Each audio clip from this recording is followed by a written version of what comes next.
Winston's thoughts and emotions. Again, you're kind of vague there. You guys, you see how vague that is? For perhaps 2 seconds, he was back in the half-forgotten world of his childhood. Then a door. Look how big that quote is. Way too long, right? Way too long. Emphasizes the temporarily and sensorially. Let's just go with one of those. What about sensorially? You get what that means? That means the senses are dislocated. Like, because synesthesia, guys, is about a mixing of senses. So there's smell, and then there's sight, and sound. So because if you mix those things up, then the person feels dislocated. So his senses, like what he's smelling is almost like what he's hearing. It's like, well, that's a weird experience. So he's a bit dislocated. He's not stable. So it emphasizes the sensorily dislocated experience, torn between a fragmented past and a disjointed present.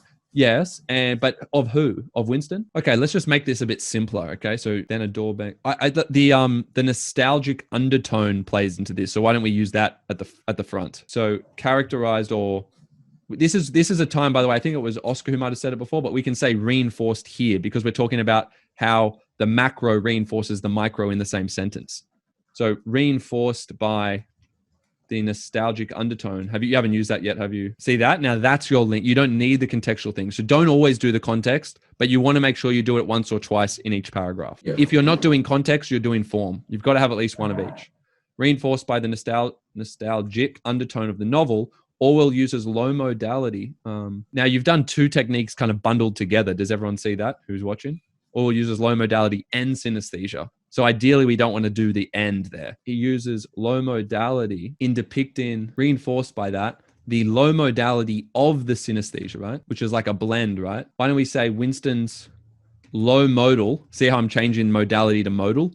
Winston's low modal experience of synesthesia. What about that? As after smelling real coffee, comma, for perhaps 2 seconds, he was back in the half-forgotten world of his childhood. Oh, then you need the then a door banged, seeming to cut off the smell as abruptly as though it had been a sound. Tricky to get that in shorter terms, isn't it? Because you need almost all of that. Yeah, you might need all of that for that one because it's the perhaps all the way through to sound. Emphasizes his sensorily dislocated perception, or what do we say?